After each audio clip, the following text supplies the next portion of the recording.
Assalamualaikum warahmatullahi wabarakatuh.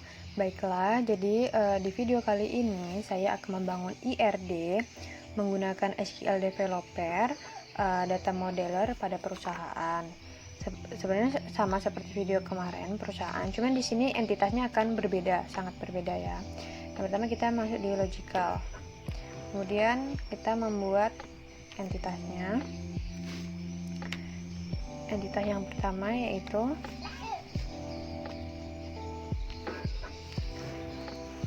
departemen, kemudian kita apply, kemudian kita menambahkan atribut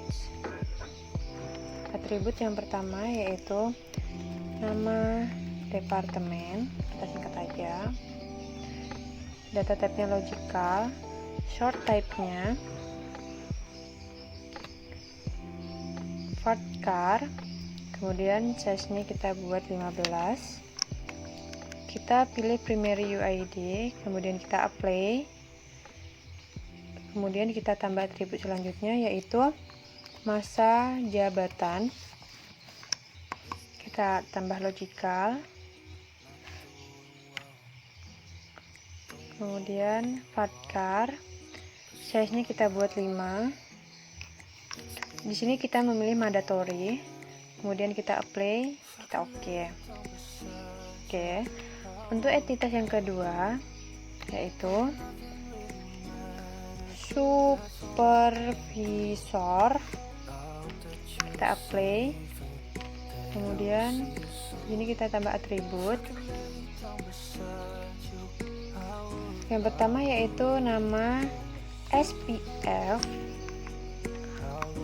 logical, kita singkat aja ya, jadi SPF, kemudian varchar, size-nya kita buat 25, kita pilih primary UID, kita apply, kita tambah lagi yaitu no SPF, kita tambah logical yaitu terus di sininya kita pakai integer, kita pilih mandatory, kemudian kita apply, kita tambah lagi masa jabatan,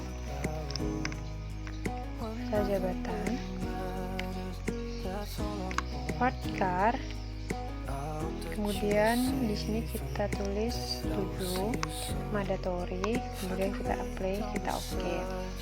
Selanjutnya kita membuat entitas yang ketiga yaitu pegawai, kita apply, kemudian untuk atributnya kita tambah. Yang pertama yaitu nama pegawai, kita pilih logical, kemudian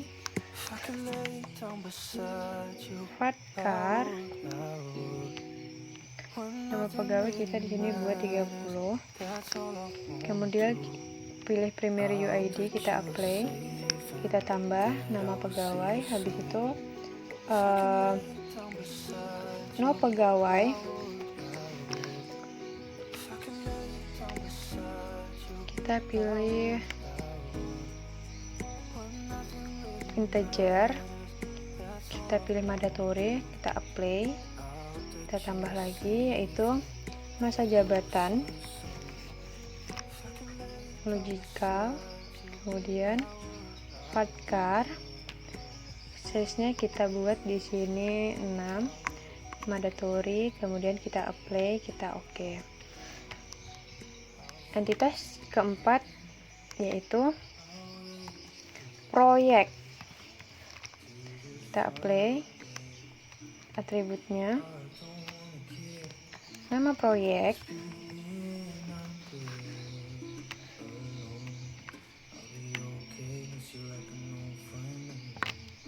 varchar,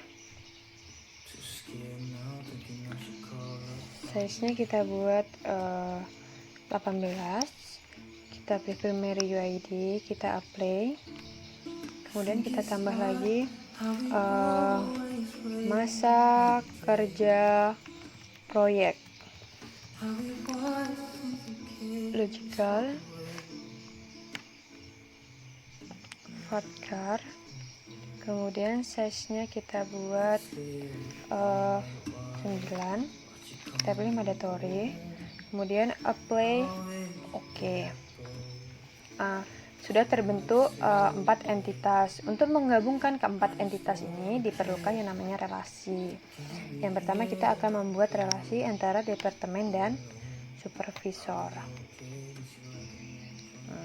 Di sini kita buat dipimpin supervisor. Oke. Di sini kita buat departemen. Short key-nya, name on short-nya dipimpin. Untuk short to target kita pilih yang ini. Name on targetnya departemen. Oke. Di sini short optimalnya kita hilangkan. Dan transferable-nya masih kita ada ya di sini juga. Jadi di sini terjadilah relasi seperti ini yang disebut one to one, karena dimana setiap departemen dipimpin oleh satu supervisor, dan satu supervisor hanya bisa memimpin satu departemen. Selanjutnya relasi antara departemen dan pegawai.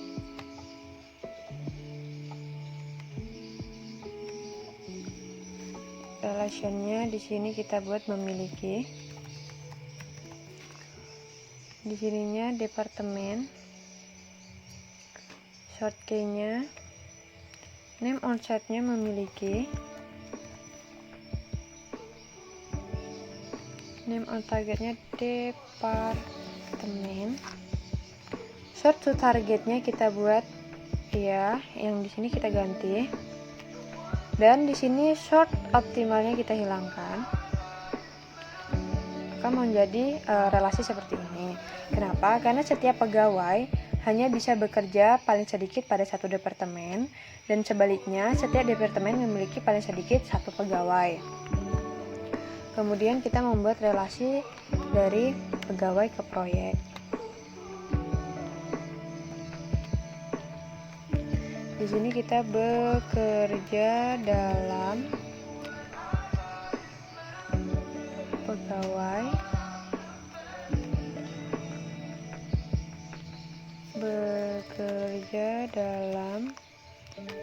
name on targetnya pegawai. Short to targetnya yang ini kita ganti, tetapi di sini short optimalnya kita hilangkan, transferable-nya kita hilangkan. Kita apply, kita oke. Dia akan menjadi bentuk relasinya seperti ini. Kenapa? Karena setiap proyek paling sedikit melibatkan satu orang pegawai. Begitu juga pegawai, setiap pegawai bekerja paling sedikit pada satu proyek. Selanjutnya yaitu untuk menampilkan nama hubungan sumber dan target. Pertama kita klik kanan, kemudian kita pilih show. Kita klik yang label. Maka di sini akan keluar tulisan seperti ini, di mana departemen dipimpin oleh supervisor dan departemen memiliki pegawai bekerja dalam proyek. Oke, selanjutnya untuk merekayasa mode relasionalnya kita pilih logical. Kan di sini masih logical ya kan? Di logical di sini kita pilih logical model. Lalu kita klik ini. Kemudian kita pilih engineer. Nah, dia langsung berubah ke relasionalnya ya. Langsung berubah di relasional. Tadi kan di logical sebelum kita ganti. Sekarang kita udah pindah di relasional. Oke, karena berantakan kita susun. Jadi dia lebih jelas ya gambarannya kalau kita ubah ke relasional. Oke. Jadi seperti inilah bentuk dari relasional membangun IRD menggunakan SQL Developer Data Modeler. Untuk video kali ini sekian. Wassalamualaikum warahmatullahi wabarakatuh.